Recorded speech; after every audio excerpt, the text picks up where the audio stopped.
বন্ধুরা, এভাবেই বানানো হলো পোলাও এবং মুরগির মাংস। হ্যালো বন্ধুরা, ঘোষ কিচেন থেকে আপনাদের সবাইকে নমস্কার। আশা করি সবাই ভালো আছেন। ঠাকুরের কৃপায় আমিও ভালো আছি। হ্যাপি নিউ ইয়ারের সবার শুভেচ্ছা। পুরনো দিন ভুলে যে আগামী নতুন দিনের নতুন বছরের অপেক্ষায় সবাই ছিলাম, সেই দিনটি পড়ল। তবে সবাই সুস্থতা কামনা করি, আমিও যেন ভালো থাকি, আপনারাও ভালো থাকবেন। আজকের রেসিপি হলো পোলাও। এখানে আমি পোলার জন্য চিনি গুঁড়া চাল নিয়েছি, আর এখানে মুরগির মাংস কেটে নিয়েছি, আর নিয়েছি কিছু নতুন আলু মাংসে দেওয়ার জন্য। আমি প্রথমে আলুগুলো ভেজে নেওয়ার জন্য কড়াইতে দেবো সর্ষের তেল। তেল গরম হয়েছে, আমি আলুগুলো দিয়ে ভেজে নেব।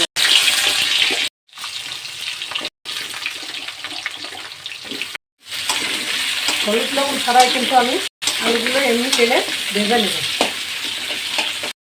আলুগুলো আমি লাল লাল করে ভেজে নিয়েছি, এখন আমি তুলে নেব।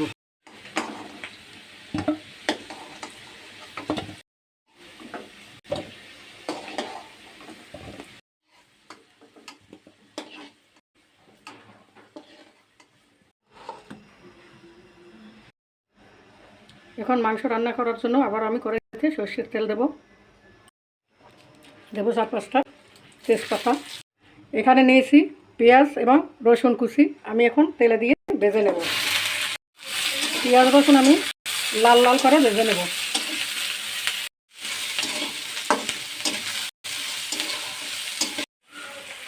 মাংস দেওয়ার মশলা আমি এখানে আদা এবং জিরে বেটে নিয়েছি। দেব হলুদ গুঁড়ো, দেব ঝালের গুঁড়ো, আর দেব লবণ। আমি মশলা একটু জল মিশিয়ে নেব। পেঁয়াজ রসুন ভেজে আমি লাল লাল করে নিয়েছি, এখন দিয়ে দেবো আমি মশলা দিয়ে আমি ভালোভাবে কষিয়ে নেব। একটু জল দিয়ে দেব।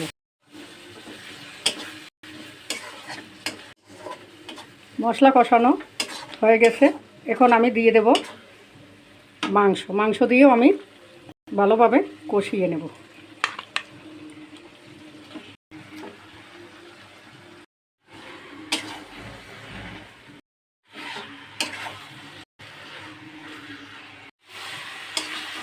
মাংস কষানো হয়ে গেছে, এখন আমি দিয়ে দেবো ভাজা আলুগুলো।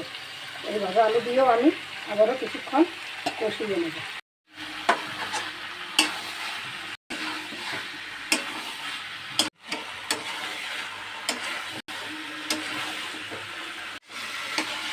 মাংস কষানো হয়ে গেছে, এখন আমি দিয়ে দেব জল।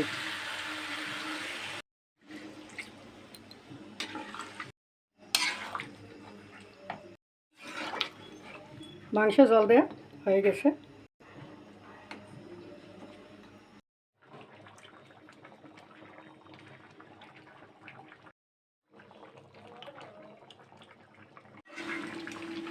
মাংস রান্না প্রায় হয়ে গেছে, এখন আমি দিয়ে দেব গরম মশলা।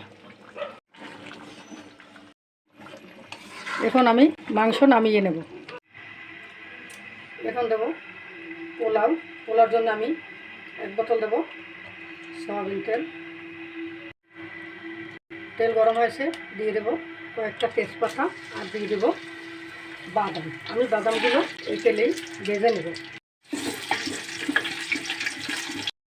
বাদাম ভাজা হয়ে গেছে, এখন আমি দিয়ে দেবো এখানে গোটা গরম মশলা আর এলাচ। আমি একটু ভেজে নেব। এখন দিয়ে দেবো চালগুলো আমি ধুয়ে জল ধরিয়ে নিয়েছি, এখন আমি চালগুলো দিয়ে ভেজে নেব।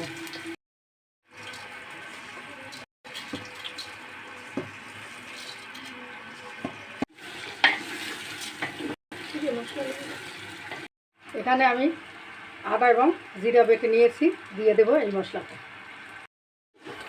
এখন আমি চালগুলো বাদামি কালারের করে ভেজে নেব, যাতে পোলাওটা ঝরঝরে হয়।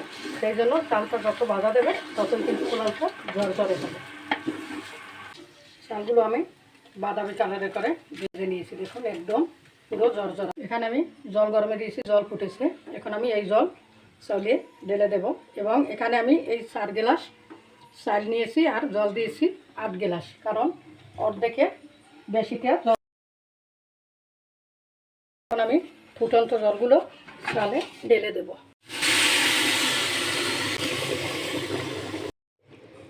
এবার দিয়ে দেবো কয়েকটা কাঁচামরিচ চিরা, দেব পরিমাণ মতন লবণ, আর দিয়ে দেবো 2 চামচ চিনি।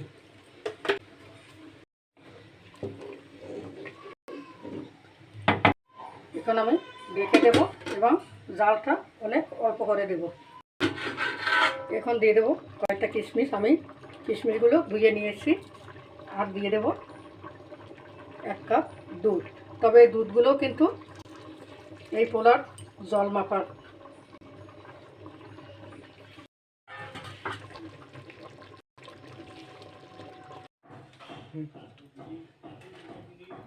এখন দিয়ে দেব 2 চামচ ঘি। এখন ঘি দিয়ে আমি নাড়াচাড়া করে নিচ্ছি।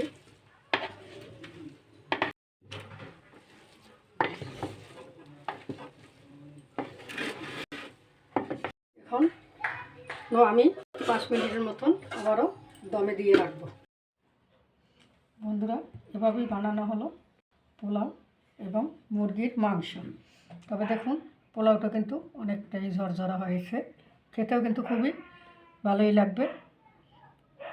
যেহেতু সবাইকে এই কামনা করি যে 2026 সাল যেন সবার জীবনে বয়ে আনুক সুখ সমৃদ্ধি ভালোবাসা, এবং আমার জন্য আপনারা অশেষ কামনা করবেন, এটাই আমার কাম্য। সবাই ভালো থাকবেন, এইভাবে আমার পাশে থাকবেন, লাইক কমেন্ট শেয়ার করবেন। নমস্কার।